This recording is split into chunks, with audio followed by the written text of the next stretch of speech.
¿Alguna vez has imaginado un mundo sin América? Sin el cine de Hollywood, sin las burbujas de Coca-Cola, sin el dólar ni Wall Street. ¿Y qué tal un planeta donde las grandes potencias europeas siguen siendo el centro del universo? ¿Te has preguntado cómo un puñado de colonias en la orilla de un continente desconocido se convirtieron en la nación más poderosa que ha existido? Bienvenidos a un viaje fascinante a través del tiempo, donde exploraremos cómo 13 pequeñas colonias dieron origen a una superpotencia mundial. Amigos, no olvidéis suscribiros a mi canal Pasado Profundo, darle a me gusta y dejar un comentario de 7 palabras. Es necesario para que el canal funcione. Compartid este video con otros si lo consideráis importante. Gracias. Hace 500 años, el planeta era un lugar radicalmente diferente. En esa época, nadie podía prever que en las costas salvajes de un continente inexplorado, entre mosquitos y pantanos, entre bosques hostiles y acantilados amenazantes, emergiera una nación que cambiaría el rumbo de la historia humana. Pero, ¿por qué aquí? ¿Por qué estas personas? Un grupo de fanáticos religiosos, criminales fugitivos, aristócratas arruinados y campesinos desesperados, se unieron para forjar una república que se convertiría en un ejemplo de éxito a lo largo de la historia. ¿Qué les impulsó a arriesgarlo todo y aventurarse hacia un océano que era considerado el fin del mundo conocido? Antes de que el primer europeo pisara las tierras que más tarde serían Estados Unidos, allí ya existía un mundo vibrante y complejo. Este mundo, del cual conocemos sorprendentemente poco, era igual de diversificado que Europa en aquel entonces, habitado por entre 15 y 18 millones de personas que hablaban cientos de lenguas, construían ciudades, libraban guerras, formaban alianzas y comerciaban a miles de kilómetros de distancia. En el valle del Mississippi florecía la civilización de Cahokia, con una población de 20.000 habitantes, más que Londres en su tiempo. Sus habitantes levantaban pirámides de tierra tan altas como un edificio de 10 pisos, observaban las estrellas y cultivaban maíz en campos que se extendían hasta el horizonte. En el suroeste, las tribus Pueblo erigían edificios de varios pisos de adobe y piedra, desarrollando complejos sistemas de irrigación en un desierto donde la lluvia caía una vez al año. En el noreste, los iroqueses formaron la Liga de las 5 Naciones, una confederación que más tarde inspiraría a los padres fundadores de la Constitución estadounidense. Sin embargo, este mundo estaba destinado al fracaso. No porque fuera débil o atrasado, sino debido a una serie de eventos en el siglo XV que desataron una reacción en cadena que cambiaría para siempre el destino de 2 continentes. La caída de Constantinopla en 1453 cerró las rutas comerciales tradicionales hacia el este, haciendo que el precio de las especias se disparara 10 veces.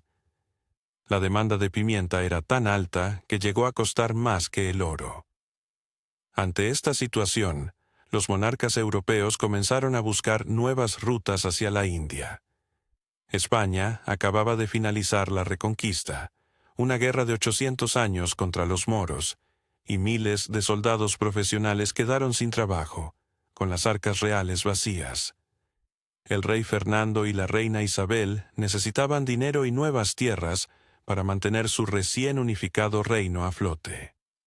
Fue entonces cuando un genovés audaz, con una idea arriesgada, se presentó ante ellos, Cristóbal Colón, quien proponía llegar a la India navegando hacia el oeste. Colón no fue el descubridor de América, ni el primero en llegar a sus costas. Los vikingos lo hicieron 500 años antes. Sin embargo, Colón logró algo mucho más significativo. Unió para siempre 2 mundos. Después de su travesía en 1492, el Océano Atlántico dejó de ser una frontera y se convirtió en un puente. un puente a través del cual fluyeron personas, mercancías, ideas, plantas, animales y, trágicamente, enfermedades. La viruela, el sarampión, el tifus y la peste. Estas enfermedades, contra las cuales los europeos tenían inmunidad, eliminaron al 90% de la población nativa de las Américas en tan solo un siglo. Civilizaciones enteras desaparecieron sin dejar rastro, sin siquiera un nombre que las recordara. Cuando los colonos ingleses arribaron a Virginia a principios del siglo XVII, se encontraron con campos abandonados y aldeas vacías. Creyeron que Dios había purificado la tierra para ellos, ignorando que solo una generación antes, esa región había estado llena de vida. Pero, ¿por qué fueron las colonias inglesas las que sentaron las bases de lo que serían los Estados Unidos? Los españoles llegaron primero, estableciendo San Agustín en Florida en 1565, 42 años antes de Jamestown. Los franceses controlaban toda la cuenca del Mississippi y los Grandes Lagos, mientras que los holandeses compraron Manhattan por 60 guilders. Sin embargo, fueron las colonias inglesas las que sobrevivieron, crecieron y finalmente absorbieron a las demás. El secreto estaba en el modelo de colonización. Los españoles buscaban oro y almas para convertir al cristianismo, erigiendo misiones y fuertes, pero no ciudades. Los franceses establecieron puestos de comercio y formaron alianzas con los indígenas, pero no llevaron familias. Los holandeses solo pensaban en las ganancias, pero los ingleses trajeron consigo un mundo completo: esposas, hijos, vacas y cerdos, manzanos y trigo, derecho inglés y prejuicios ingleses. Venían no solo a saquear, sino a construir una nueva vida. La primera tentativa de colonización fracasó estrepitosamente. En 1585, Sir Walter Raleigh fundó una colonia en la isla de Roanoke, en lo que hoy es Carolina del Norte. 115 personas, incluidas mujeres y niños, desembarcaron con la esperanza de crear una nueva Inglaterra al otro lado del océano. 3 años después, cuando finalmente llegó el barco de suministros, solo encontraron casas vacías y la palabra Croatoan tallada en un árbol. Los colonos habían desaparecido sin dejar rastro, y hasta hoy nadie sabe su destino. Pero este fracaso solo sirvió para alentar a la corona inglesa. En 1606, el rey Jacobo I firmó la Carta de la Compañía de Virginia, que no era una expedición real, sino una empresa privada, una sociedad anónima creada para obtener ganancias. Los inversores aportaron dinero con la esperanza de un retorno rápido: oro como en Perú, o al menos una ruta hacia China. Pero lo que obtuvieron fue algo completamente diferente. El 14 de mayo de 1607, 3 barcos, el Susan Constant, el Godspeed y el Discovery, anclaron en la bahía de Chesapeake. 104 personas desembarcaron en una península pantanosa que llamaron Jamestown en honor al rey. Sin embargo, la elección del lugar fue desastrosamente inadecuada. Los pantanos estaban infestados de mosquitos, el agua era salobre y la tierra era estéril.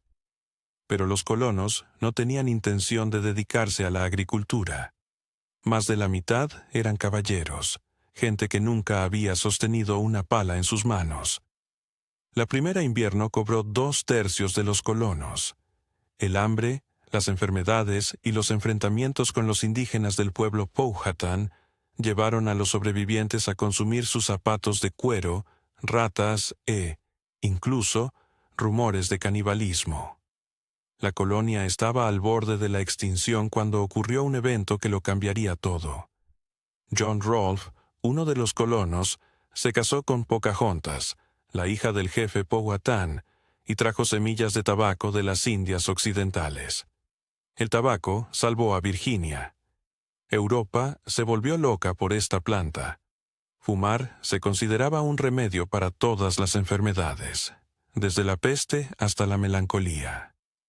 Los precios se dispararon y la tierra virgen de Virginia resultó ser ideal para su cultivo.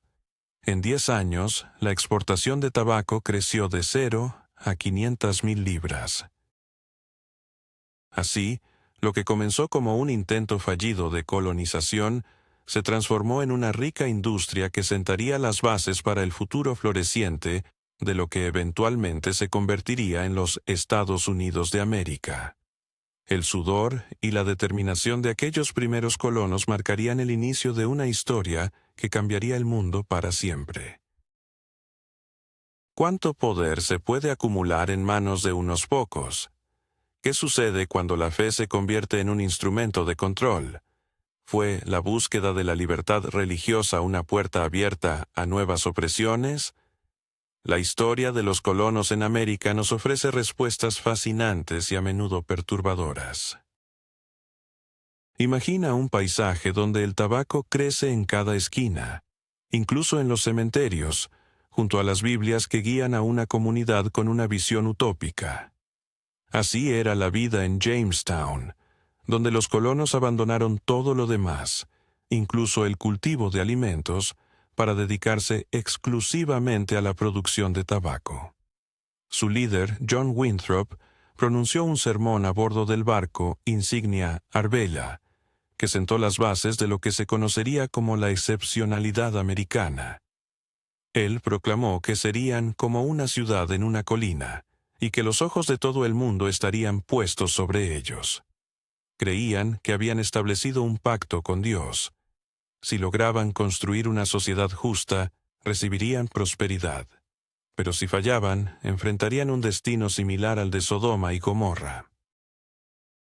El experimento puritano tenía un carácter totalitario. La Iglesia y el Estado estaban indisolublemente unidos. Solo los miembros de la Iglesia podían votar o ocupar cargos públicos, y asistir a los servicios dominicales era obligatorio, bajo pena de multas. La adulterio se castigaba con la muerte, y la blasfemia con la quema del idioma en hierro candente. Hasta la celebración de la Navidad fue prohibida, considerada un vestigio papista. Sin embargo, de manera paradójica, esta tiranía teocrática sentó las bases de la democracia estadounidense.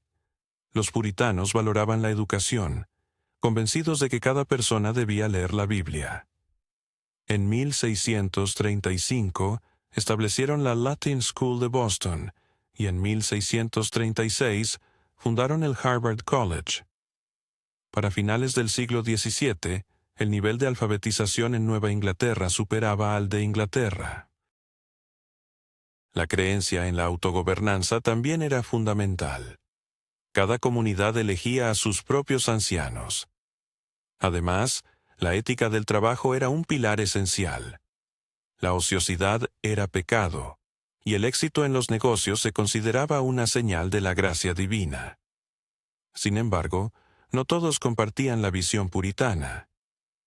Roger Williams, un joven clérigo, se atrevió a afirmar que el Estado no tenía derecho a imponer la religión, que los indígenas tenían derecho a su tierra y que la libertad de conciencia era un derecho otorgado por Dios a cada ser humano. Por ello, fue desterrado de Massachusetts en medio del invierno de 1636. Caminó 14 semanas a través de una desolada nevada, sobreviviendo gracias a la ayuda de los indígenas, y fundó Providence, la primera colonia en el futuro Rhode Island, donde se consagró la libertad religiosa completa. Anna Hutchinson llevó la rebelión un paso más allá. Afirmaba recibir revelaciones directamente de Dios, argumentando que los sacerdotes eran innecesarios y que la salvación se otorgaba por gracia, no por obras. Su salón en Boston atraía a hasta 80 personas, muchos de ellos influyentes comerciantes. Para los ancianos puritanos, esta situación era intolerable. Una mujer educando a hombres y socavando los cimientos de su teocracia. En 1638 fue juzgada por herejía. A pesar de defenderse brillantemente, citando la Biblia con más destreza que sus acusadores, su destino fue sellado cuando afirmó escuchar la voz de Dios. Exiliada y excomulgada, huyó a Rhode Island y luego a Nueva Ámsterdam, donde fue asesinada por indígenas en 1643, un evento que los puritanos consideraron un castigo divino. Mientras los puritanos construían su nuevo Jerusalén en el norte, al sur florecía una civilización completamente diferente. Maryland fue fundada en 1634 como refugio para católicos. Carolina, en 1663, como una empresa comercial de los lords propietarios. Georgia, en 1732, surgió como un experimento social y un escudo contra la Florida española. Sin embargo, todas las colonias del sur compartían un rasgo común: una economía de plantación basada en trabajo esclavo. Para mediados del siglo XVII, se estableció un sistema que definiría el sur estadounidense durante los siguientes 200 años. En la cúspide se encontraban los plantadores, propietarios de miles de acres y cientos de esclavos, viviendo como aristócratas ingleses en sus mansiones con columnas. Justo debajo estaban los pequeños agricultores, que poseían un par de esclavos o ninguno, atrapados en deudas y al borde de la ruina. Y en el escalón más bajo, los esclavos, legalmente considerados como ganado, despojados de todos sus derechos, incluso del derecho a su propia vida. El cultivo del tabaco agotaba la tierra en 3 o 4 años. Los plantadores constantemente buscaban nuevas tierras, empujando hacia el oeste y chocando con los pueblos indígenas mientras ocupaban sus territorios. En 1676, esto llevó a una catástrofe. Nathaniel Bacon, un joven plantador, lideró una revuelta contra el gobernador de Virginia, formalmente por la negativa del gobernador a proteger las fronteras de los asentamientos indígenas. Sin embargo, en realidad, era una lucha entre la vieja élite costera y los nuevos colonos de las zonas interiores. Bacon incendió Jamestown. El gobernador huyó, pero un mes después, Bacon murió de disentería, y la revuelta se desmoronó. La revuelta de Bacon aterrorizó a los plantadores. Se dieron cuenta de lo peligroso que era el vínculo entre los blancos pobres y los negros esclavizados, quienes lucharon codo a codo. La solución fue simple y brutal: crear un sistema de castas raciales. Un blanco, aunque sea el más pobre, siempre sería superior a un negro. Las leyes se volvieron más severas. Se prohibió a los esclavos aprender a leer, reunirse sin permiso, poseer armas o testificar en contra de los blancos. Los hijos de las esclavas automáticamente se convertían en esclavos, incluso si el padre era blanco, y los matrimonios interraciales fueron prohibidos bajo pena de destierro. Entre el norte y el sur se encontraban las colonias medias: Nueva York, Nueva Jersey, Pensilvania y Delaware. Eran las más diversas, tolerantes y cosmopolitas. Nueva York comenzó como Nueva Ámsterdam, una colonia comercial holandesa. Cuando los ingleses la capturaron en 1664 sin disparar un solo tiro, ya se hablaban 18 idiomas en sus calles. Los holandeses dejaron su huella: una tolerancia hacia diferentes religiones, un espíritu empresarial y palabras como Yankee de Yankees, dólar de Daalder y Brooklyn de Broekelen. Pero la colonia más intrigante fue Pensilvania. William Penn, hijo de un almirante y amigo del rey, se convirtió en cuáquero, miembro de la Sociedad Religiosa de los Amigos. Los cuáqueros eran pacifistas radicales. Se negaban a quitarse el sombrero ante las autoridades, se dirigían a todos en tú y daban a las mujeres el derecho de predicar. Por ello, sufrieron severas persecuciones en Inglaterra. El rey Carlos II debía al padre de Penn 16,000 libras. En lugar de pagarle, le concedió a su hijo un vasto territorio en América.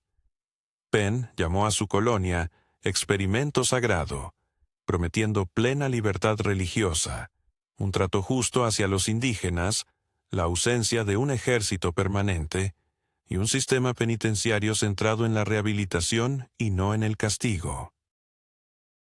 En 1682, Penn llegó personalmente y firmó un tratado con los indígenas bajo un enorme fresno en Chacamaxon. Se dice que fue el único acuerdo jamás celebrado entre blancos e indígenas que nunca fue violado. Filadelfia, la ciudad del amor fraternal, en solo 50 años se convirtió en la ciudad más grande de las colonias, superando a Boston y Nueva York. Al inicio del siglo XVIII, las 13 colonias se transformaron en mundos autónomos, unidos solo por la lealtad a la corona británica. Cada una tenía su propia moneda, sus propias leyes y su propia milicia. Un plantador de Virginia tenía más en común con un barón azucarero de las Indias Occidentales que con un comerciante de Boston. Un cuáquero de Pensilvania y un puritano de Massachusetts se miraban con desconfianza y animosidad. Nadie se consideraba a sí mismo como americano. Esa palabra aún no existía.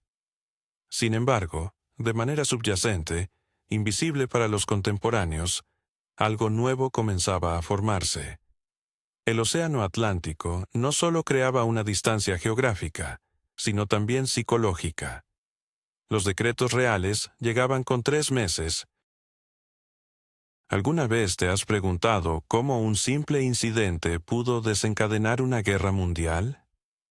¿Qué papel jugaron figuras como el General Wolfe o el Marqués de Montcalm en el destino de América del Norte? ¿Y cómo una taza de té se convirtió en el símbolo de la libertad para las colonias americanas? Prepárate para un viaje a través de la historia que transformó el continente y sentó las bases de una nación. Las asambleas coloniales, aunque formalmente subordinadas a los gobernadores, tenían un control sorprendente sobre los impuestos y las finanzas. Era muy sencillo para ellas negar el salario al gobernador si éste no cedía a sus demandas. Pero el verdadero tesoro que tenían en sus manos era la tierra. En Europa, la propiedad de la tierra ya estaba prácticamente completa. Los campesinos nacían y morían en las mismas parcelas que sus antepasados habían trabajado durante generaciones. Sin embargo, en América, las tierras eran vastas e inexploradas. Se decía que un hombre podía hacer fortuna con solo extender su mano para tocar el suelo. Todo comenzó a cambiar cuando un joven oficial británico, que se destacó en el campo de batalla, fue acusado de traición tras matar a un oficial francés. Este suceso fue la chispa que encendería una guerra de magnitudes mundiales. Una guerra que se libraría en 3 continentes y en todos los océanos, donde Inglaterra y Francia se enfrentaban por el dominio global. En América, el futuro del continente estaba en juego. ¿Sería inglés y protestante o francés y católico? Al principio, los franceses parecían tener la ventaja. Contaban con los mejores guerreros indígenas, sus aliados, y sus comandantes conocían el terreno como la palma de su mano.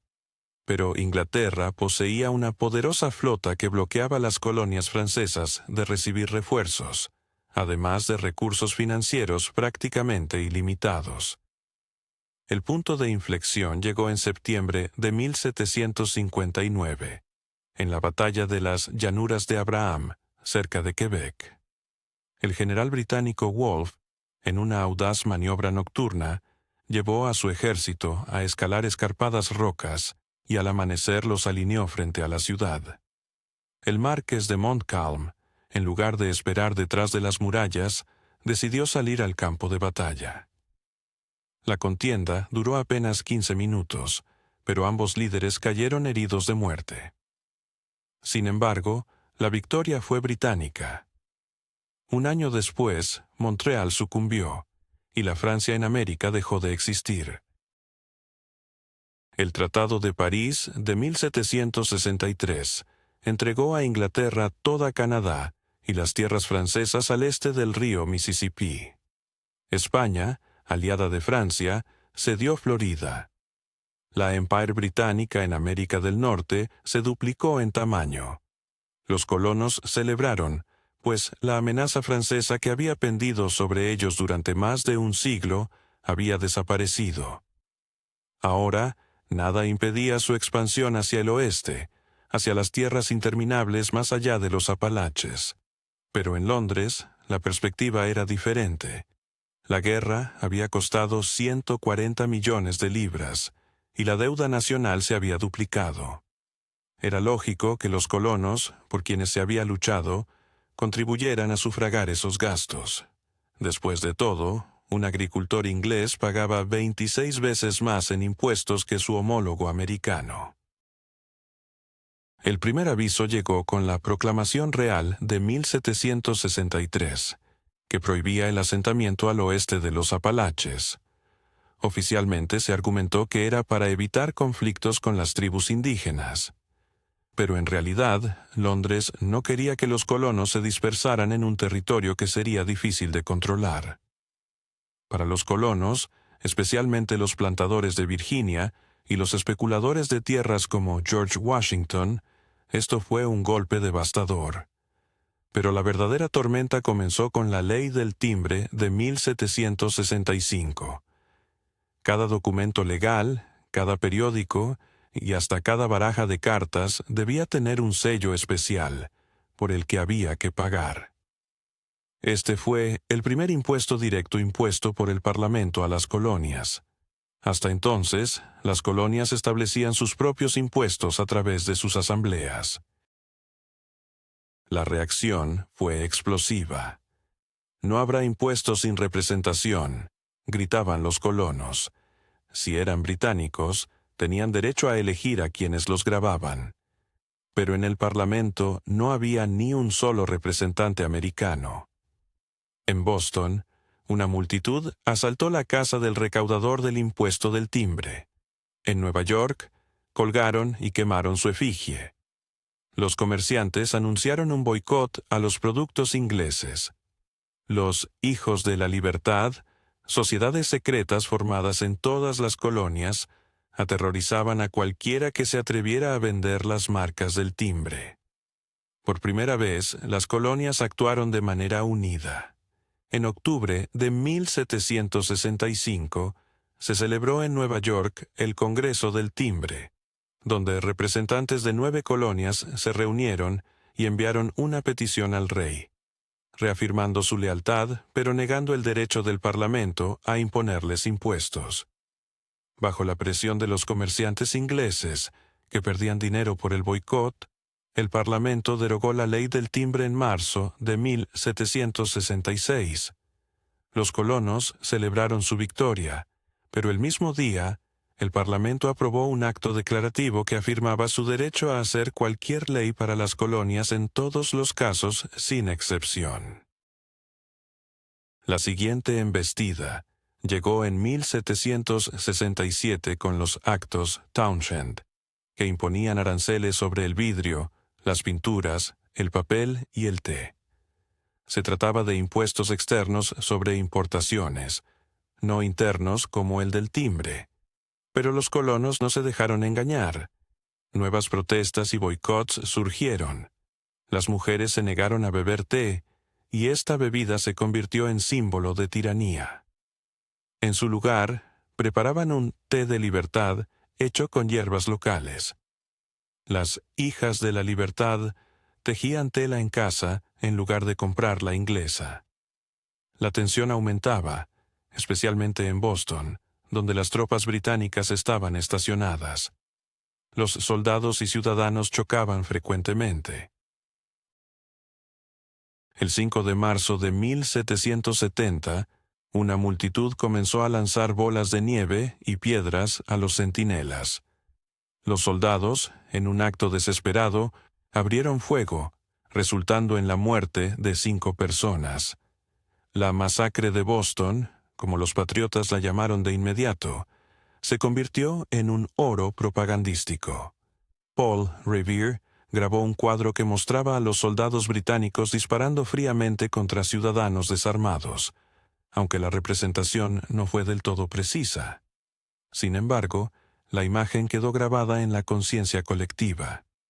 El Parlamento, nuevamente bajo presión, derogó todos los aranceles de los actos Townshend, salvo uno sobre el té.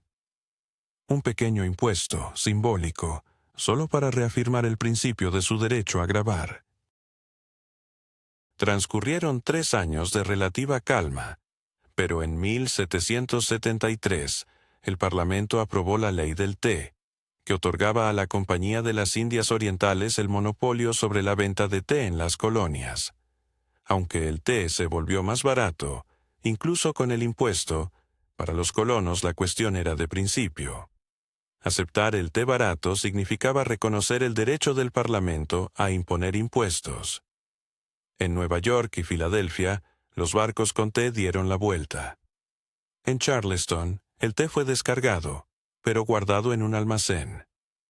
En Boston, el gobernador Hutchinson, cuya familia importaba té, insistió en que se descargara. Así, el 16 de diciembre de 1773, un grupo de Hijos de la Libertad, disfrazados de indígenas Mohawk, abordaron 3 barcos en el puerto de Boston y arrojaron 342 cajas de té al agua. Ese té, valorado en 10,000 libras esterlinas, equivalentes a $1 millón en la actualidad, se hundió en la bahía. El Boston Tea Party se convirtió en un punto de no retorno. Hasta ese momento el Parlamento podía retroceder sin perder la cara. Ahora se trataba de un desafío directo a su autoridad. En 1774, el Parlamento aprobó lo que los colonos denominaron los Actos Intolerables. El puerto de Boston fue cerrado hasta que se pagara por el té. La Carta de Massachusetts fue anulada y se prohibieron las reuniones municipales. Las tropas británicas podían ser alojadas en casas privadas. En lugar de aislar a Massachusetts, estos actos intolerables unieron a las colonias. El destino de Boston es el destino de América, proclamaban los periódicos. Virginia declaró un día de ayuno en solidaridad. Carolina del Sur envió arroz. En septiembre de 1774, se celebró en Filadelfia el primer Congreso Continental, con 56 delegados de 12 colonias, ya que Georgia no. ¿Te imaginas que, en pleno siglo XVII, los colonos estadounidenses se preparaban para luchar contra el dominio británico liderados por figuras como George Washington y Alexander Hamilton? ¿Cómo es posible que un país que aún vivía la injusticia del esclavismo comenzara a soñar con la libertad y la felicidad? ¿Y qué pasó cuando el pueblo se unió para luchar por sus derechos, transformando una simple revuelta en una guerra mundial? Hoy, en Pasado Profundo, exploraremos estos momentos críticos de la Revolución Americana que marcaron el destino de una nación. Era la primavera de 1775 cuando las tensiones en las colonias alcanzaron niveles insostenibles. Los agricultores de Massachusetts se estaban entrenando con sus mosquetes, mientras que los Minutemen, milicianos listos para actuar en un instante, acumulaban pólvora y balas. En Boston, el general británico Gage había recibido la orden de desarmar a los rebeldes.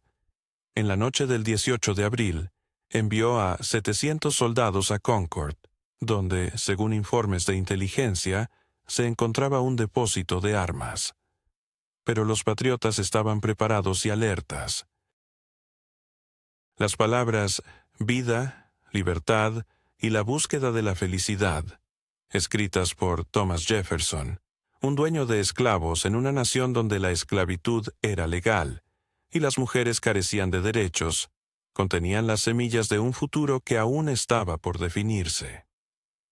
Estas frases establecieron un estándar al cual América aspiraría durante los próximos 250 años. Sin embargo, hermosas palabras no ganan guerras. Durante el verano de 1776, la situación de los estadounidenses era crítica. Los británicos desembarcaron en Nueva York con 32.000 soldados, la mayor fuerza de expedición del siglo XVIII. Washington, al mando de 20.000 milicianos sin entrenamiento, intentaba defender la ciudad. La batalla de Long Island, en agosto, fue una debacle. Los estadounidenses se vieron obligados a huir, y aunque los británicos pudieron haber destruido toda la fuerza de Washington, él logró, bajo el manto de la niebla nocturna, evacuar sus tropas a través del East River. El otoño de 1776 se convirtió en el periodo más oscuro de la Revolución. Los británicos capturaron Nueva York, y la fuerza de Washington se reducía rápidamente. Con el tiempo de servicio de los milicianos expirando, muchos decidieron regresar a sus hogares. Para diciembre, solo quedaban 3.000 hombres con Washington, que se retiraban a través de Nueva Jersey. En ese momento el Congreso se había trasladado de Filadelfia a Baltimore. El general británico Cornwallis se jactó de que pronto atraparía a la vieja zorra Washington y que la guerra terminaría para Navidad. Washington sabía que necesitaba una victoria, de lo contrario, la revolución podría morir. En la noche del 25 de diciembre, en medio de un frío gélido y una tormenta de nieve, Washington llevó a 2.400 hombres a través del helado río Delaware. Al amanecer del 26 de diciembre, atacaron a la guarnición hessiana en Trenton. Los hessianos, mercenarios alemanes al servicio de los británicos, fueron sorprendidos mientras celebraban la Navidad. En una hora, la batalla había terminado. 1.000 hessianos fueron capturados y los estadounidenses no sufrieron ninguna baja en combate, con solo 2 soldados congelándose durante la marcha. Una semana después, Washington logró otra victoria contra los británicos en Princeton, y estas pequeñas victorias revitalizaron la revolución. Los milicianos empezaron a regresar a las filas del ejército. Sin embargo, aún quedaban muchos años de guerra por delante. El año de 1777 trajo consigo un rayo de esperanza con la victoria en Saratoga. El general británico Burgoyne, al mando de 8.000 hombres, avanzaba desde Canadá con la intención de cortar a Nueva Inglaterra del resto de las colonias. Pero los estadounidenses, astutos y decididos, rodearon a Burgoyne en los bosques del norte de Nueva York. Tras 2 intensas batallas, en las que demostraron que podían enfrentar a los británicos en igualdad de condiciones, Burgoyne se rindió el 17 de octubre. La victoria en Saratoga cambió el rumbo de la guerra. Francia, que ya estaba proporcionando ayuda secreta a los estadounidenses, decidió intervenir abiertamente en el conflicto. La flota francesa podría desafiar el dominio británico en los mares, mientras que el dinero y las armas franceses fluían hacia América. España y los Países Bajos también declararon la guerra a Gran Bretaña, transformando una revuelta local en una guerra global. Sin embargo, antes de que la ayuda francesa comenzara a dar frutos, el ejército estadounidense enfrentó un duro invierno en Valley Forge. Durante el invierno de 1777 a 1778, 11.000 soldados pasaron frío a solo 20 millas de Filadelfia, donde la brillante y bien alimentada Armada Británica se encontraba resguardada. Los estadounidenses carecían de comida, ropa y calzado. Las huellas de pies descalzos se marcaban en la nieve, manchadas de sangre. 2.500 hombres murieron de frío y enfermedades, pero aquellos que sobrevivieron se convirtieron en un verdadero ejército, gracias a la disciplina impuesta por el barón von Steuben, un prusiano que los entrenó de sol a sol. La guerra se prolongó durante 3 años más, y los británicos decidieron mover las operaciones hacia el sur, con la esperanza de contar con el apoyo de los leales. Capturaron Savannah y Charleston y derrotaron a los estadounidenses en Camden. Sin embargo, la guerra de guerrillas, liderada por figuras como Francis Marion, conocido como el Zorro de los Pantanos, desgastó a los británicos. Batallas como Kings Mountain y Copens mostraron que la milicia americana podía aniquilar las tropas británicas regulares. El momento decisivo llegó en otoño de 1781. El general Cornwallis se estableció en Yorktown, Virginia, esperando refuerzos navales. Washington, en un movimiento relámpago, condujo su ejército desde Nueva York, mientras que la flota francesa, bajo el mando del almirante de Grasse, bloqueaba la bahía de Chesapeake, cortando el acceso de Cornwallis al mar. 17,000 hombres, estadounidenses y franceses, sitiarían a 8,000 británicos. El 19 de octubre de 1781, Cornwallis capituló. En ese momento, una banda británica tocaba El mundo al revés. Cuando la noticia de Yorktown llegó a Londres, el primer ministro Lord North exclamó: «Dios mío, todo ha terminado». Aunque Gran Bretaña aún mantenía Nueva York, Charleston y Savannah, y contaba con una poderosa flota, su voluntad de luchar había sido quebrantada. La guerra había costado 100 millones de libras esterlinas y no había traído más que humillación. El 3 de septiembre de 1783 se firmó la paz en París. Gran Bretaña reconoció la independencia de los Estados Unidos de América. Pero, ¿qué tipo de Estados Unidos eran esos?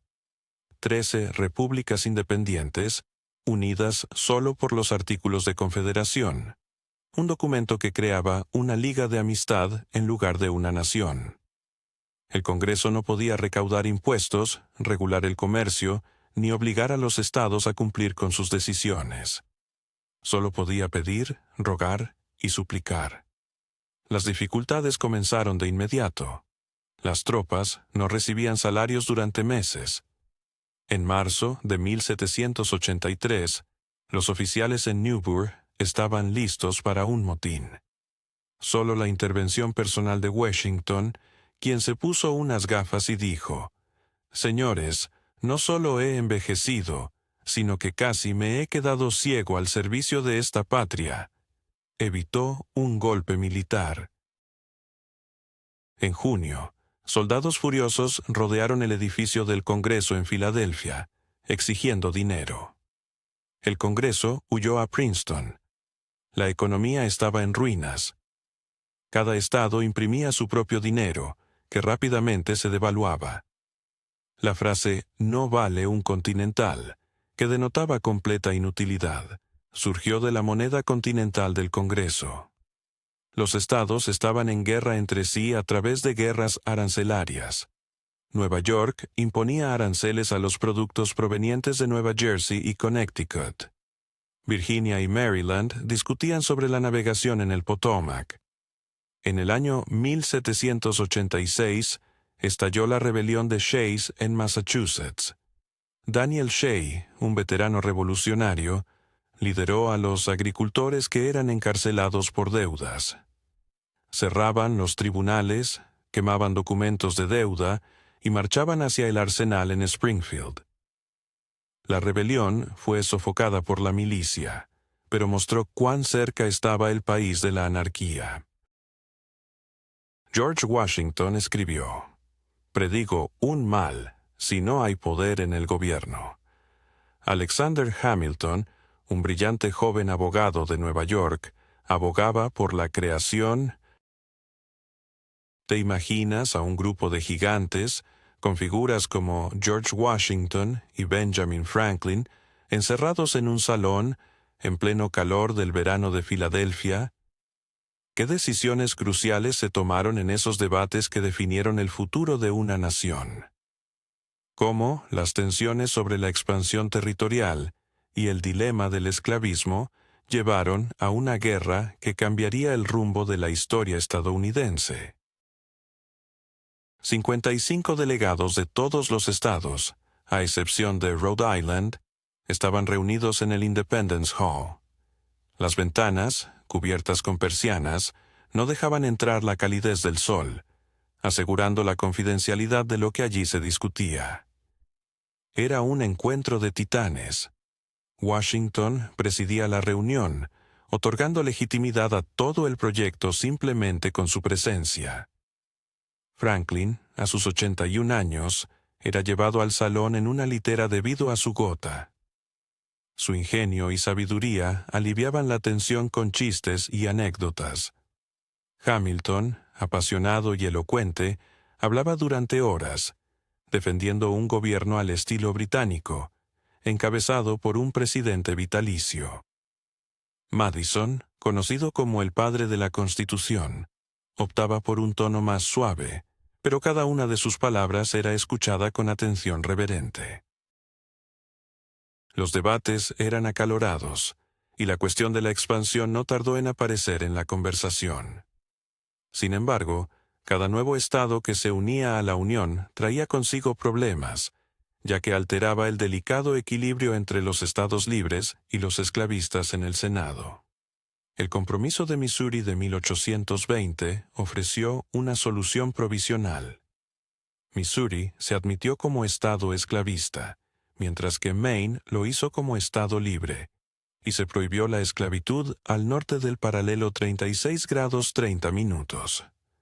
No obstante, Thomas Jefferson, ya retirado, lo describió como un campanazo de alerta en la noche, un presagio de la catástrofe que se avecinaba. El año 1812 trajo consigo la Segunda Guerra con Gran Bretaña, considerada por muchos americanos como una segunda lucha por la independencia. Las razones eran múltiples. Los británicos forzaban la reclutación de marineros americanos, apoyaban incursiones indígenas en la frontera y bloqueaban el comercio estadounidense con Europa. Jóvenes congresistas, conocidos como los halcones de guerra, liderados por Henry Clay, clamaban por un conflicto y la conquista de Canadá. Sin embargo, la guerra resultó ser un desastre. Los intentos de invasión de Canadá fracasaron estrepitosamente, y en agosto de 1814, los británicos incendiaron Washington. El presidente Madison y su gobierno se vieron obligados a huir. A pesar de esto, las victorias americanas en el lago Erie y el lago Champlain lograron evitar una invasión británica, y el 8 de enero de 1815, Andrew Jackson derrotó a las fuerzas británicas en Nueva Orleans, infligiendo 2,000 bajas a los británicos frente a solo 71 estadounidenses. Lo irónico es que el Tratado de Paz ya había sido firmado 2 semanas antes, pero la noticia aún no había llegado. Así, Estados Unidos terminó la guerra con un sentimiento triunfante. La guerra de 1812 consolidó la independencia americana. Gran Bretaña nunca volvería a considerar a los Estados Unidos como unas colonias rebeldes. Este conflicto también marcó el fin del Partido Federalista, que se había opuesto a la guerra e incluso había hablado de la secesión de Nueva Inglaterra. Así, se inició una década de era de buenos sentimientos, un periodo de gobierno unipartidista y unidad nacional.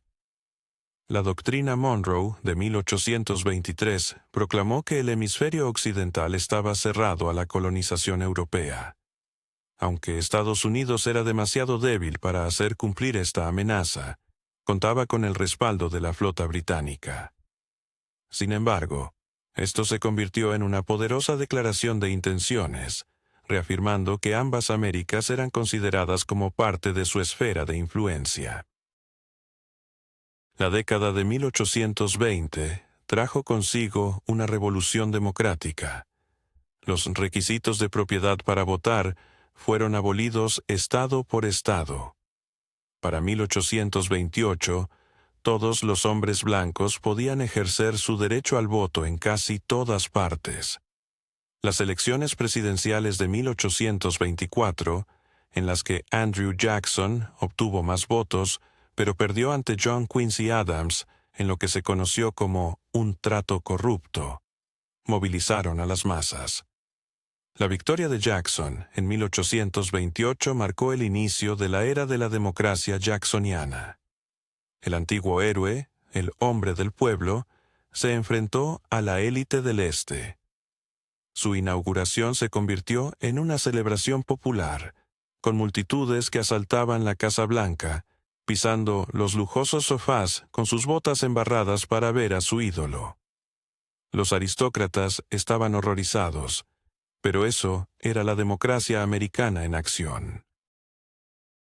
Jackson gobernó como un dictador del pueblo. Usó su poder de veto más que todos los presidentes anteriores juntos. Destruyó el Banco Nacional, considerándolo un instrumento de la élite, e implementó un sistema de spoil, despidiendo a todos los funcionarios federales para reemplazarlos con sus propios partidarios. A los vencedores les corresponde la ganancia, proclamó el senador Marcy. Sin embargo, el acto más vergonzoso de Jackson fue el desplazamiento de los indígenas. La Ley de Remoción de Indígenas de 1830 obligó a 5 tribus civilizadas, los Cherokees, los Chicasas, los Choctaw, los Seminolas y los Creek, a abandonar sus tierras en el sureste y trasladarse a un territorio indígena, que hoy conocemos como Oklahoma. La conocida Ruta de las Lágrimas, en 1838, que vio a 16,000 cherokees ser expulsados de sus hogares y enviados al oeste, resultó en la pérdida de 4,000 vidas. Esto fue un genocidio sancionado por un gobierno democráticamente elegido. Las décadas de 1830 y 1840 fueron testigos de una increíble expansión y transformación. El canal de Erie, completado en 1825, conectó los Grandes Lagos con el Atlántico, convirtiendo a Nueva York en la puerta de entrada hacia el oeste. Las vías de ferrocarril comenzaron a extenderse por el país, pasando de 30 millas en 1800, 30 a 30,000 para 1860. La revolución industrial transformó el norte. Las fábricas textiles de Lowell, Massachusetts, comenzaron a contratar a miles de jóvenes mujeres que habían dejado los campos. Pittsburgh se convirtió en el centro de la producción de acero, y Nueva York emergió como la capital financiera del país.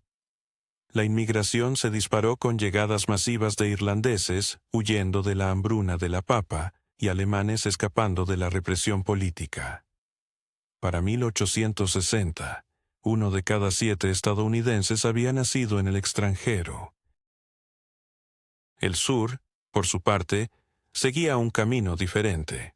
La invención de la desmotadora de algodón por Eli Whitney en 1793 convirtió al algodón en un producto increíblemente lucrativo.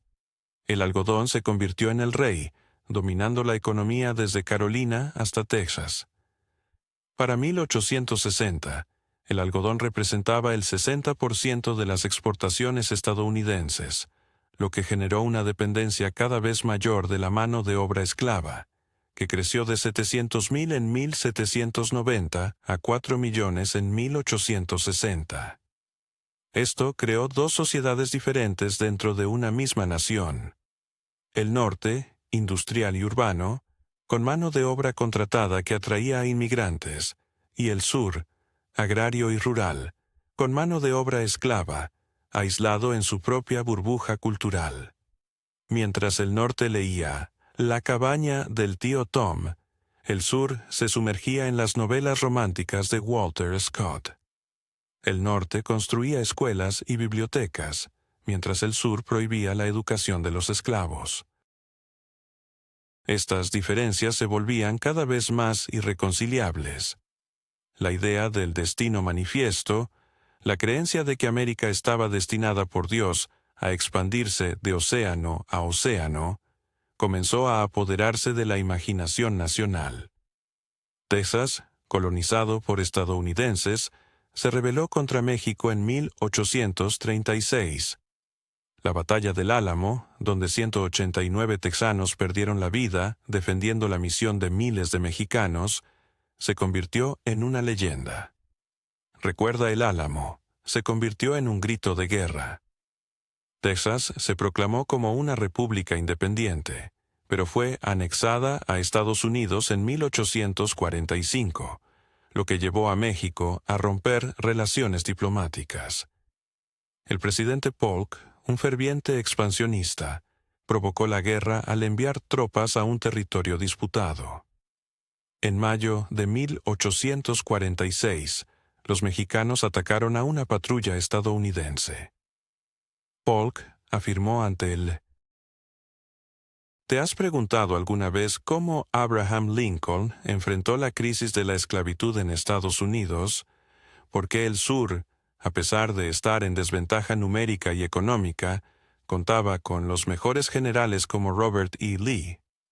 ¿Y qué papel jugó Ulysses Grant en la transformación de la guerra civil?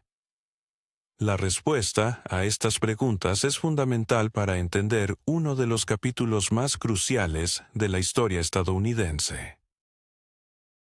En un contexto de creciente tensión, el Congreso de los Estados Unidos intentó prohibir la esclavitud en todos los territorios adquiridos de México. Este proyecto, que encontró más apoyo en la Cámara de Representantes del Norte, fracasó en el Senado, donde el sur tenía representación igualitaria. Las líneas de batalla estaban marcadas, y el compromiso de 1850 se convertiría en la última tentativa de mantener unido al país.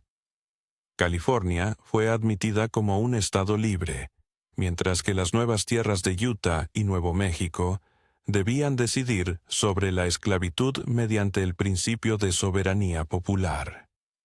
En Washington se prohibió la trata de esclavos, pero no la esclavitud misma. Una ley reforzada sobre esclavos fugitivos exigía a los ciudadanos del norte ayudar a capturar a quienes escapaban, lo que provocó una fuerte radicalización en el norte. La imagen de mariscales federales capturando personas de color en las calles de Boston y enviándolas de regreso a la esclavitud se volvió insoportable para muchos. En este clima de tensión, la llamada ferroviaria subterránea, una red clandestina de rutas y refugios, ayudó a miles de esclavos a escapar. Sin embargo, el conflicto ya estaba en marcha. Los confederados exigieron que los fuertes federales en su territorio fueran entregados y Fort Sumter, en el puerto de Charleston, se convirtió en el detonante de la guerra. Lincoln optó por enviar barcos con suministros, pero no refuerzos, solo comida. Los confederados interpretaron esto como un acto de guerra, y el 12 de abril de 1861, a las 4:30 de la mañana, los cañones confederados abrieron fuego. La guerra civil había comenzado. En términos de población, el norte contaba con 22 millones de habitantes frente a los 9 millones del sur, de los cuales 3,5 millones eran esclavos. El norte poseía el 85% de la industria, 2/3 de las vías ferroviarias y control sobre el mar. Sin embargo, el sur contaba con los mejores generales, líneas de defensa internas y una firme determinación de luchar por su estilo de vida. Ambas partes creían que la guerra terminaría rápidamente. ¡A Richmond!, clamaban los periódicos norteños. En julio de 1861, 35,000 soldados federales sin entrenamiento se dirigieron a la capital confederada. En Bull Run se encontraron con 20,000 confederados. Al principio, el norte avanzó, pero la llegada del general Thomas Stonewall Jackson cambió el rumbo de la batalla. La Armada Federal se retiró en pánico hacia Washington, y los curiosos que habían llegado a ver la victoria con cestas de picnic fueron arrastrados por las tropas en fuga. Lincoln comprendió que se trataba de una guerra larga y designó a George McClellan para comandar el nuevo ejército del Potomac. McClellan, un brillante organizador, transformó a una multitud en un ejército, pero temía arriesgar su creación. Pasó meses entrenando y realizando desfiles, rehusando atacar y sobreestimando las fuerzas enemigas. Mientras tanto, en el oeste, el general Ulysses Grant demostraba su enfoque audaz en la guerra. En febrero de 1862, capturó Fort Henry y Fort Donelson, abriendo Tennessee a la invasión. Su ultimátum: ningunas condiciones, excepto la rendición incondicional e inmediata, lo convirtió en un héroe. Los periódicos comenzaron a llamarlo la rendición incondicional Grant. En abril, en la batalla de Shiloh, casi perdió todo cuando los confederados atacaron al amanecer, sorprendiendo al ejército federal. El primer día fue desastroso, y los federales se retiraron hacia el río. Pero Grant se negó a retroceder. ¿Retirarse? No, mañana ataco. Y atacó, empujando a los confederados de vuelta. Las bajas ascendieron a 23,000 en 2 días, más que en todas las guerras anteriores de Estados Unidos combinadas. América comprendió que había entrado en una nueva forma de guerra.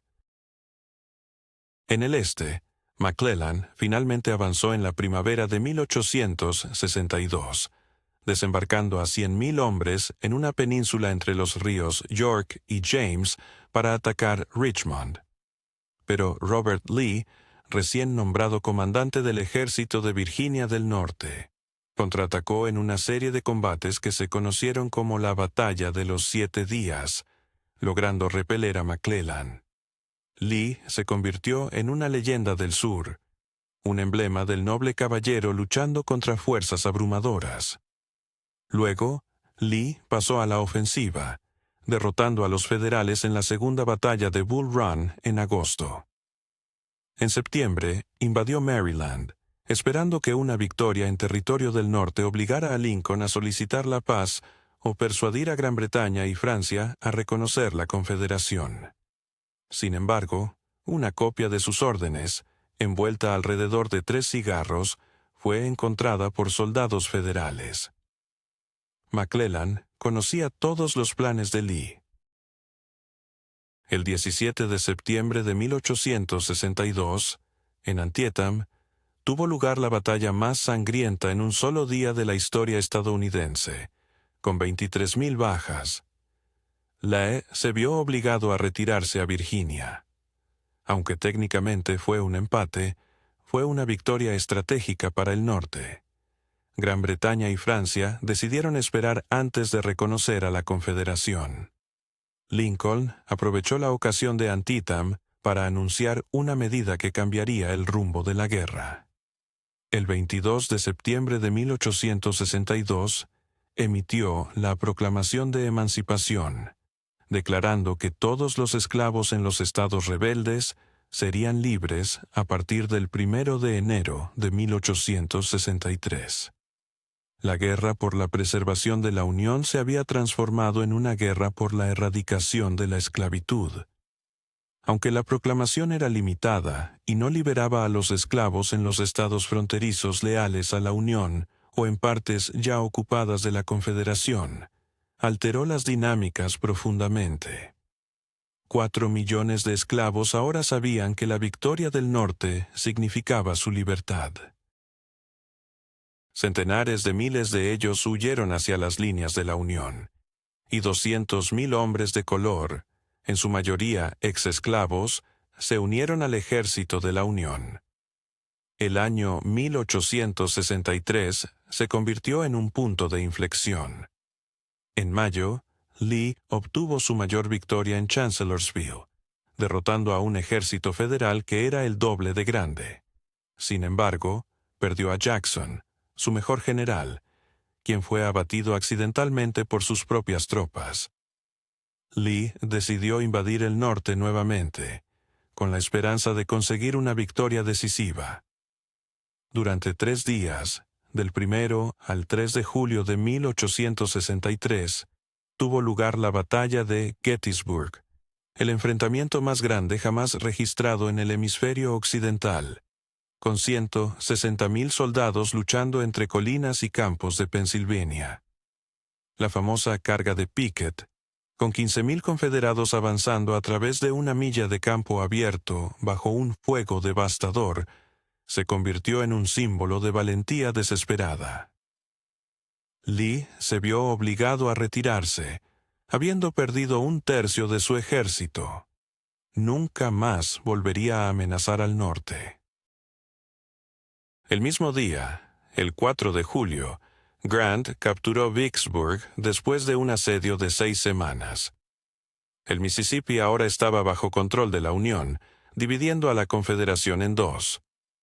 «El padre Mississippi fluye libremente hacia el mar otra vez», exclamó Lincoln. El 19 de noviembre de 1863, Lincoln pronunció un discurso de 2 minutos durante la dedicación de un cementerio en Gettysburg. 272 palabras redefinieron el objetivo estadounidense: que un gobierno del pueblo, por el pueblo y para el pueblo, no perezca de la faz de la tierra. Ahora, la guerra se convertía en una cuestión de la supervivencia de la democracia misma. En marzo de 1864, Lincoln nombró a Grant como comandante en jefe de todos los ejércitos de la Unión. El plan de Grant fue simple y despiadado. Sherman avanzaría hacia Atlanta, mientras él mismo presionaría a Lee en Virginia. Sin treguas ni descansos, utilizando la superioridad de hombres y recursos del norte para desgastar a la Confederación. ¿Puede una guerra cambiar el rumbo de una nación? ¿Qué impacto tuvo la batalla entre Lincoln y McClellan en el destino de Estados Unidos? ¿Y qué papel jugó William Tecumseh Sherman al proclamar que la guerra es un infierno? Acompáñame en este recorrido por momentos decisivos que moldearon la historia americana. La victoria del ejército de la Unión en la Guerra Civil fue crucial para garantizar la reelección de Abraham Lincoln en noviembre, mientras su oponente, George McClellan, prometía la paz a través de negociaciones. Sin embargo, una nueva estrategia de guerra se estaba fraguando. Sherman, un general audaz, introdujo el concepto de la guerra total, llevando a cabo su famoso Marcha al Mar desde Atlanta hasta Savannah. Su ejército, conformado por 60.000 soldados, arrasó con todo a su paso en una franja de 60 millas, dejando un rastro de destrucción. «La guerra es un infierno», afirmaba Sherman, decidido a hacer que Georgia gritara. Estos soldados subsistían de la tierra misma, destruyendo ferrocarriles, fábricas y plantaciones, mientras liberaban a miles de esclavos que se unían a su causa. Para la primavera de 1865, la Confederación estaba en su última etapa de agonía.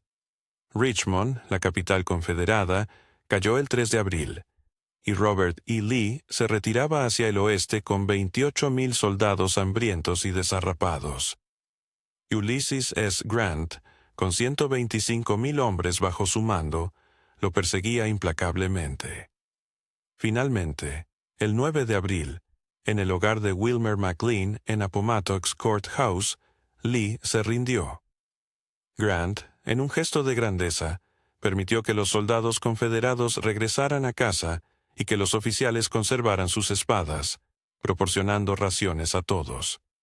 Solo 5 días después de la rendición, el 14 de abril, Lincoln fue asesinado, un trágico giro en la historia de la nación. Mientras tanto, la inmigración en Estados Unidos se disparaba.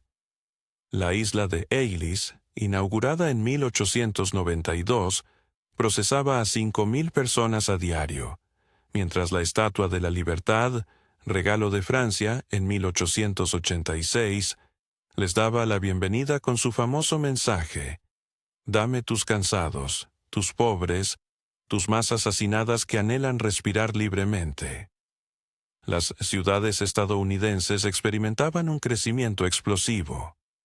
Chicago, por ejemplo, pasó de tener 30.000 habitantes en 1850 a 1.700.000 en 1900. Los rascacielos empezaron a elevarse hacia el cielo, y en 1885, el edificio de seguros de vida en Chicago, de 10 pisos, se convirtió en el primero de su tipo. Para 1900, era común ver edificios de 20 pisos. La vida urbana se transformó gracias a los tranvías eléctricos, los teléfonos y la iluminación eléctrica. Sin embargo, tras este brillo se escondía la miseria. Las familias vivían en condiciones de hacinamiento en apartamentos de una sola habitación, mientras las máquinas políticas, como el famoso Tammany Hall en Nueva York, controlaban las ciudades a través del clientelismo y la corrupción.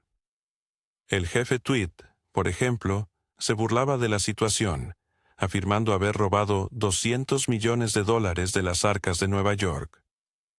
La respuesta a esta corrupción fue el surgimiento del movimiento progresista. Los periodistas de investigación, conocidos como muckrakers, sacaron a la luz los abusos y la corrupción. Ida Tarbell expuso las prácticas de Standard Oil, mientras Upton Sinclair revelaba los horrores de las plantas de procesamiento de carne en su obra La Jungla. Jacob Riis documentó la vida en los barrios pobres de Nueva York, y el clamor público por reformas se intensificó. La Populist Party de los años 90 del siglo XIX representó a los agricultores y trabajadores en su lucha contra el poder del dinero. Su candidato, William Jennings Bryan, se destacó en 1896 con su famosa Cross of Gold speech, donde afirmaba: «No crucificaremos a la humanidad en la cruz de oro». Aunque perdió las elecciones, sus ideas sobre el impuesto sobre la renta, la elección directa de senadores y la regulación de los ferrocarriles eventualmente se convirtieron en ley. El año 1898 marcó un punto de inflexión. Estados Unidos se transformó en una potencia imperial. La guerra hispanoamericana estalló por la situación en Cuba, donde las brutales represiones españolas habían desatado un espíritu de lucha. La prensa sensacionalista, encabezada por figuras como Hearst y Pulitzer, avivó el fervor bélico.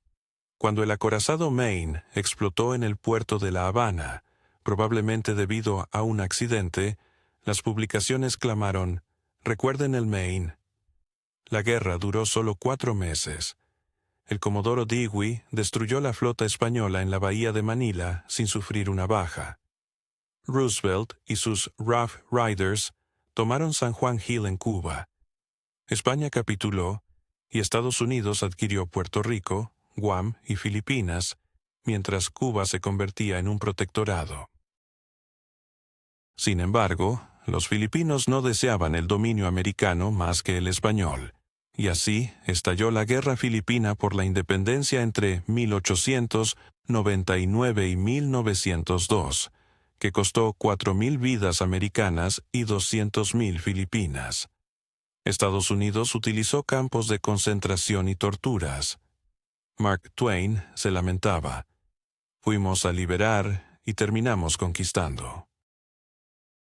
Theodore Roosevelt, quien asumió la presidencia tras el asesinato de McKinley en 1901, encarnaba una nueva confianza estadounidense. Su filosofía era hablar suavemente y llevar un gran garrote. Envió el gran crucero blanco alrededor del mundo para demostrar el poderío estadounidense. También provocó la independencia de Panamá de Colombia para construir el canal. «Tomé la zona del canal», se jactaba.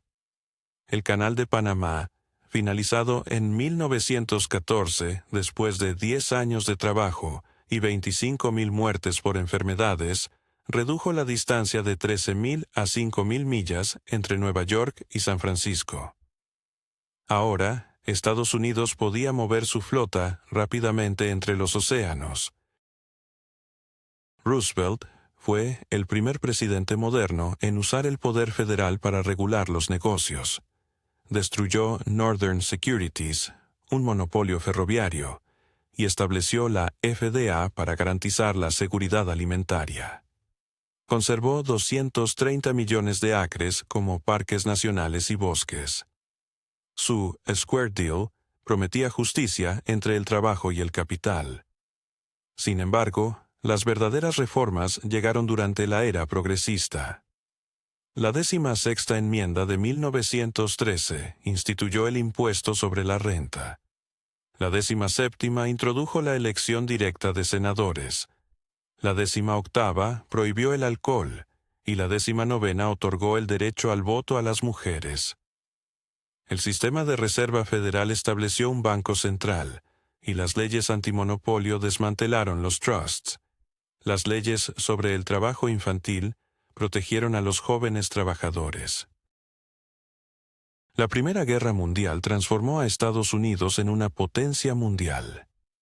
Cuando estalló el conflicto en 1914, el país proclamó su neutralidad. No obstante, los bancos estadounidenses prestaron miles de millones a los aliados y las fábricas suministraron armamento. Los submarinos alemanes hundieron barcos estadounidenses, mientras que el famoso telegrama Zimmermann, que ofrecía una alianza entre Alemania y México en contra de Estados Unidos, fue la gota que colmó el vaso. El 6 de abril de 1917, Estados Unidos entró en la guerra. El mundo debe hacerse seguro para la democracia, declaró el presidente Wilson. 2 millones de estadounidenses fueron enviados a Francia, y su llegada cambió el rumbo del conflicto. En batallas como Belleau Wood, Château-Thierry y el Bosque de Argonne, los estadounidenses demostraron su capacidad para luchar al lado de las mejores tropas europeas. Finalmente, el 11 de noviembre de 1918, a las 11 de la mañana, los cañones se silenciaron. La guerra costó 116,000 vidas estadounidenses, pero dejó a América como el acreedor del mundo, con Europa debiéndole 10,000 millones de dólares. Nueva York reemplazó a Londres como la capital financiera del mundo. Wilson viajó a París con sus 14 puntos, un plan para un mundo justo sin anexiones ni reparaciones. Sin embargo, los aliados europeos querían venganza y exigían reparaciones. El Tratado de Versalles fue un compromiso que no satisfizo a nadie. Wilson logró su Sociedad de Naciones, pero el Senado se negó a ratificar el tratado. Así, Estados Unidos se volvió a alejar del escenario mundial. Los años 20 rugieron. La economía florecía, y la producción creció un 60% en esa década. La línea de Ensam. ¿Te has preguntado alguna vez cómo un país próspero puede caer en la desesperación absoluta? ¿Qué llevó a millones de personas a perder sus ahorros en cuestión de días, mientras que líderes como Herbert Hoover parecían impotentes para ayudar? ¿Y cómo la vida en Estados Unidos cambió drásticamente desde la promesa de un nuevo comienzo con Franklin Delano Roosevelt hasta la destrucción del sueño americano en Vietnam? Hoy exploraremos estos momentos cruciales de la historia de Estados Unidos, llenos de esperanza y desesperanza. En la década de 1920, Estados Unidos disfrutaba de un auge económico sin precedentes. Millones de personas se dejaron llevar por la promesa de riqueza rápida, con los corredores de bolsa asegurando que todos podían hacerse ricos. Sin embargo, el 24 de octubre de 1929, conocido como el Jueves Negro, la burbuja estalló de manera estrepitosa. En tan solo una semana, el mercado de valores perdió el 30% de su valor, lo que resultó en la desaparición de 30,000 millones de dólares. Los bancos colapsaron, llevándose los ahorros de innumerables individuos y familias.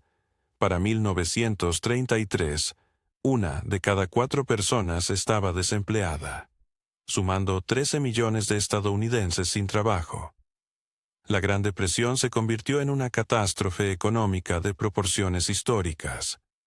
Las filas para conseguir pan se extendían a lo largo de las calles.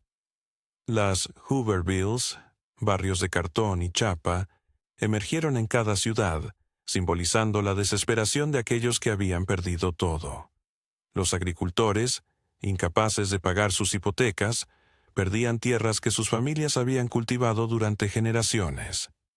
Las grandes llanuras se convirtieron en un desierto debido a la erosión del suelo, forzando a cientos de miles de personas a migrar a California en busca de una nueva vida.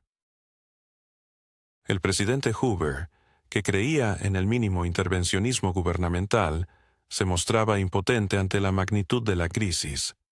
En 1932, el Marcha de los Bonos, donde 20.000 veteranos de la Primera Guerra Mundial exigieron el pago anticipado de los bonos prometidos, terminó en tragedia cuando el ejército dispersó a los manifestantes con tanques y gas lacrimógeno.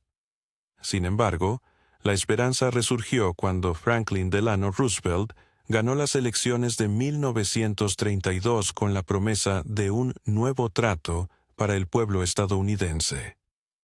Su inauguración marcó el surgimiento de una nueva época, pero el mundo rápidamente se polarizó. La Unión Soviética, que había sido aliada, se convirtió en un enemigo declarado. El telón de acero descendió sobre Europa, dando inicio a la Guerra Fría. La doctrina Truman prometió contener el comunismo en todas partes, y el Plan Marshall desembolsó $13.000 millones para la reconstrucción de Europa y su protección contra la amenaza comunista. El 25 de junio de 1950, Corea del Norte invadió Corea del Sur, lo que llevó a Truman a enviar tropas estadounidenses bajo la bandera de la ONU.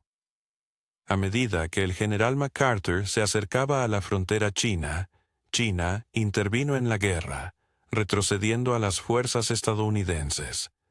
MacArthur, frustrado, sugirió utilizar armas nucleares contra China, lo que llevó a Truman a destituirlo por desobediencia.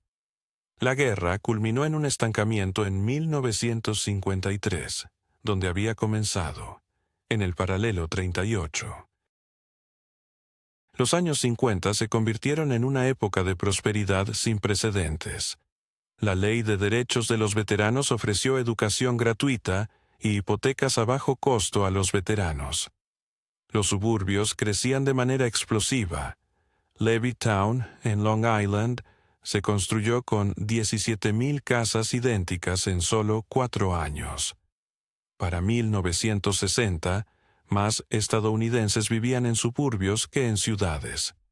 La creación del sistema de carreteras interestatales bajo la dirección de Eisenhower en 1956 transformó el paisaje americano con más de 41.000 millas de carreteras construidas a un costo de $35.000 millones. La cultura automovilística floreció. Los autocines, los restaurantes de comida rápida y los centros comerciales se convirtieron en símbolos de la vida estadounidense. McDonald's, fundado en 1955, se erigió como un ícono de la estandarización y eficiencia americana. Sin embargo, bajo esta brillante superficie, la tensión comenzaba a agitarse. El macartismo, una caza de brujas contra los comunistas, envenenó la atmósfera política. El senador Joseph McCarthy acusó a figuras prominentes, desde funcionarios del Departamento de Estado hasta estrellas de Hollywood, de infiltración comunista. Las vidas y carreras fueron destruidas por rumores e insinuaciones, hasta que McCarthy cruzó la línea al atacar al ejército, lo que llevó al Senado a condenarlo en 1954. El movimiento por los derechos civiles comenzó a cobrar fuerza.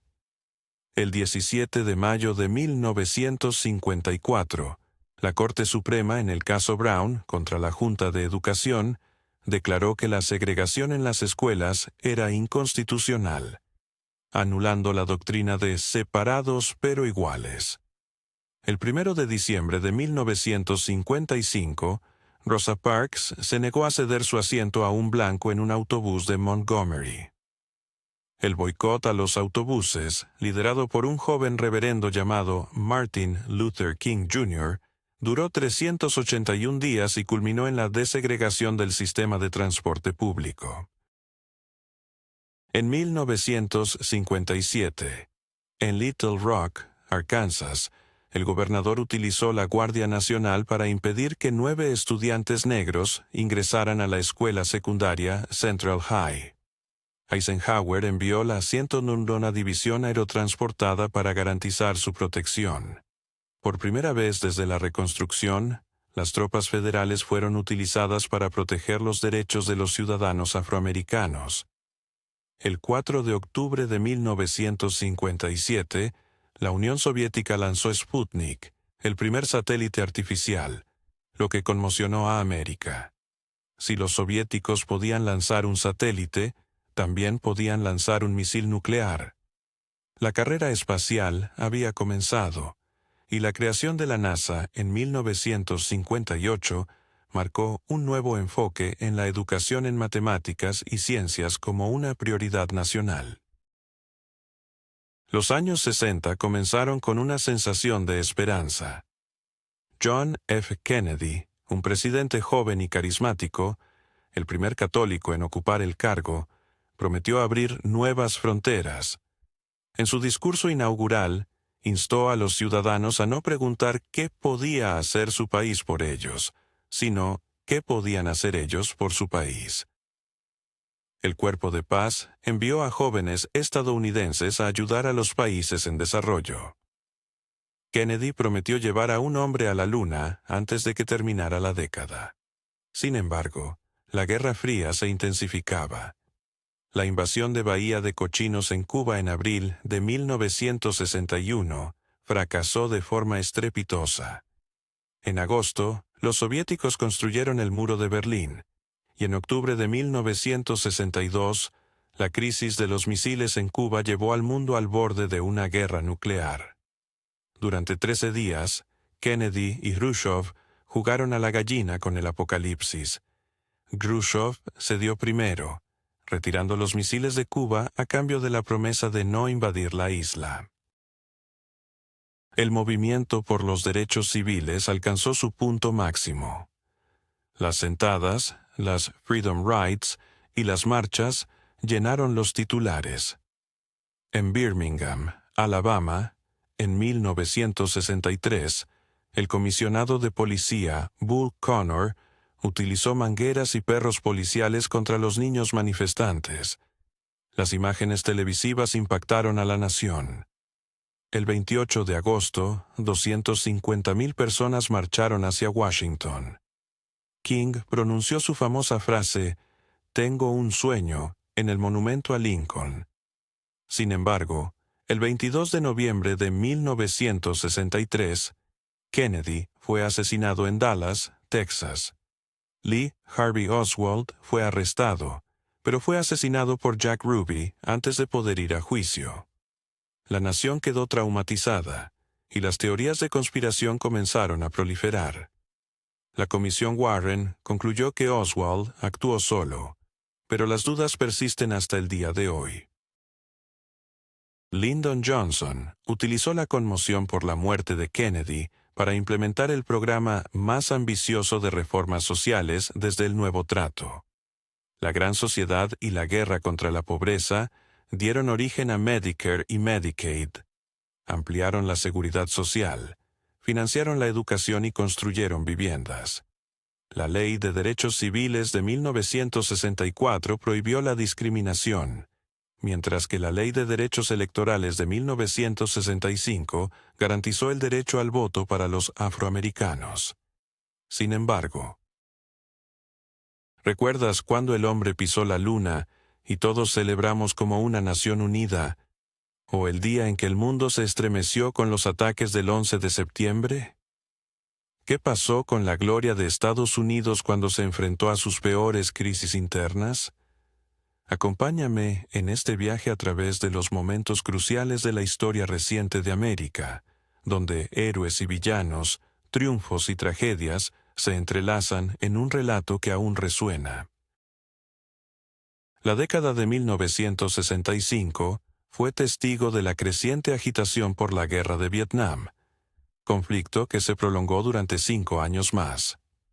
La intervención en Camboya y Laos amplió el alcance de este conflicto, mientras la nación se sumía en la indignación. La tragedia alcanzó su clímax en mayo de 1970, cuando la Guardia Nacional disparó contra estudiantes en la Universidad de Kent, resultando en la muerte de 4 jóvenes, un suceso que sacudió los cimientos de la sociedad estadounidense. En 1971, la filtración de los documentos del Pentágono reveló que el gobierno había mentido durante años sobre la guerra.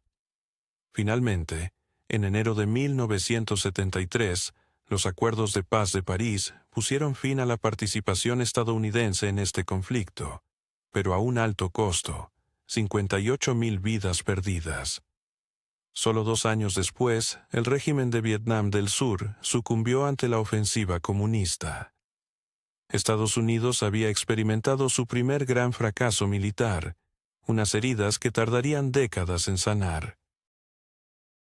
En un giro drástico de acontecimientos, el 20 de julio de 1969, el astronauta Neil Armstrong dejó su huella en la Luna, proclamando: «Es un pequeño paso para un hombre, pero un gran salto para la humanidad». En ese momento, la nación, que estaba dividida por la guerra, se unió en un sentimiento de orgullo colectivo. Sin embargo, la década de los 70 trajo consigo un clima de desilusión. La economía se estancó, dando paso a la estanflación, donde la inflación y el desempleo alcanzaron niveles alarmantes. El embargo petrolero de la OPEP en 1973 cuadruplicó los precios del combustible, y las filas en las gasolineras se extendieron por millas. La industria automotriz estadounidense, que había prosperado con vehículos grandes y consumistas, se vio gravemente afectada por la competencia de los autos japoneses. Además, el escándalo de Watergate prácticamente destruyó lo que quedaba de la confianza pública en el gobierno. En 1991, la Guerra del Golfo pareció reafirmar la hegemonía estadounidense. La invasión de Kuwait por parte de Saddam Hussein llevó al presidente George H. W. Bush a formar una coalición de 34 naciones. En solo 100 horas de combate terrestre, la fuerza iraquí fue aniquilada, con la pérdida de solo 148 soldados estadounidenses. La guerra, presentada a través de imágenes que parecían sacadas de un videojuego, ofreció una experiencia aséptica de lo que realmente significaba el conflicto. Sin embargo, la economía seguía frenándose. En 1992, Bill Clinton, gobernador de Arkansas y parte de la generación del Baby Boom, derrotó al héroe de guerra Bush, prometiendo un enfoque en la economía con el famoso eslogan: «Es la economía, estúpido». La primera dama, Hillary Clinton, representaba un cambio en los roles de género, siendo una abogada y feminista influyente. Los años 90 fueron testigos de un periodo de prosperidad y tranquilidad en Estados Unidos. La revolución de Internet generó una nueva economía, y la tasa de desempleo se redujo al 4%. El mercado de valores se cuadruplicó, y el presupuesto federal mostró superávit por primera vez en 3 décadas. América parecía invencible, pero las tensiones sociales aumentaban. El atentado en Oklahoma City, el 19 de abril de 1995, que dejó 168 muertos, demostró que el terrorismo también podía ser autóctono. El escándalo de Mónica Lewinsky llevó al impeachment de Clinton en diciembre de 1998 por perjurio. Aunque fue absuelto por el Senado, su presidencia quedó marcada por la controversia. Las elecciones del año 2000 entre Al Gore y George W. Bush terminaron en un empate en Florida, con 5 semanas de recuentos y disputas legales, que culminaron en una decisión de la Corte Suprema. El 12 de diciembre, el tribunal, con un voto de 5-4, detuvo el recuento, entregando efectivamente la presidencia a Bush. A pesar de que Gore recibió 500,000 votos más a nivel nacional, perdió en el colegio electoral. Casi la mitad del país creyó que las elecciones habían sido robadas, un sentimiento que continuaría dividiendo a Estados Unidos. El 11 de septiembre de 2001, 19 secuestradores de Al-Qaeda se estrellaron contra las Torres Gemelas y el Pentágono, causando la muerte de 2.977 personas. Las torres se derrumbaron en una transmisión en vivo, marcando un hito en la historia del país desde el ataque a Pearl Harbor. En un abrir y cerrar de ojos, el mundo cambió. Bush declaró una guerra al terror, y en octubre, Afganistán, que albergaba a Al-Qaeda, fue invadido. El régimen talibán cayó rápidamente, pero Osama Bin Laden logró escapar a Pakistán, y la misión pronto comenzó a desmoronarse. La reconstrucción de una nación en una tierra devastada por la guerra resultó ser más compleja de lo que se había anticipado. En marzo de 2003, Estados Unidos invadió Irak, con Bush afirmando que Saddam poseía armas de destrucción masiva y tenía conexiones con Al-Qaeda. Ninguna de estas afirmaciones fue cierta. El 2 de mayo, Bush proclamó «misión cumplida» desde la cubierta de un portaaviones, pero en realidad la guerra estaba lejos de terminar. La insurgencia, la violencia sectaria, la muerte de 4.500 soldados estadounidenses y un gasto de $1 billón marcaron esta etapa. El huracán Katrina, en agosto de 2005, puso de manifiesto las falencias del gobierno estadounidense para proteger a sus propios ciudadanos. Nueva Orleans fue devastada, con 1.800 muertos, y la respuesta gubernamental fue desastrosa. Las imágenes de ciudadanos atrapados en techos, clamando por ayuda, recorrieron el mundo, mostrando una superpotencia que parecía un país del tercer mundo. El colapso financiero de 2008 casi destruyó la economía global. Años de créditos irresponsables y desregulación llevaron al desastre, con gigantes de Wall Street como Lehman Brothers y AIG cayendo como fichas de dominó. El gobierno decidió rescatar a estos bancos con miles de millones de dólares, mientras la clase trabajadora sufría y la calle principal se tambaleaba. Barack Obama, el primer presidente afroamericano, asumió el cargo el 20 de enero de 2009 con un mensaje de esperanza y cambio. Su elección se vio como una redención del pecado original de América, la esclavitud. Sin embargo, la división racial en el país se intensificó. El movimiento Tea Party surgió en oposición, con teorías de conspiración sobre su lugar de nacimiento y acusaciones de que era musulmán y socialista. Obama implementó la reforma del sistema de salud, conocida como Obamacare, que otorgó cobertura a 20 millones de estadounidenses y puso fin a la guerra en Irak, además de capturar a Bin Laden en mayo de 2011. A pesar de estos logros, el extremismo político paralizó al gobierno. Los republicanos juraron convertir a su presidencia en un único mandato, bloqueando cada iniciativa que propuso.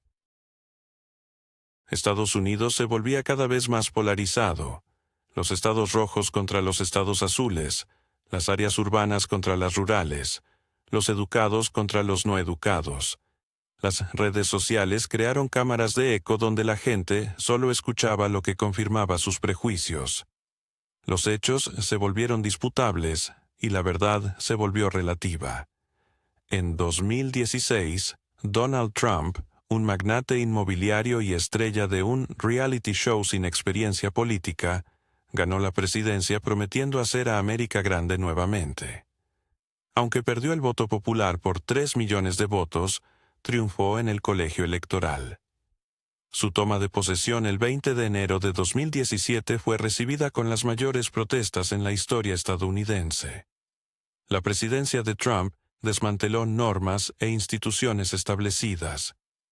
Tweets constantes, ataques a la prensa como enemigo del pueblo y despidos de funcionarios que lo investigaban.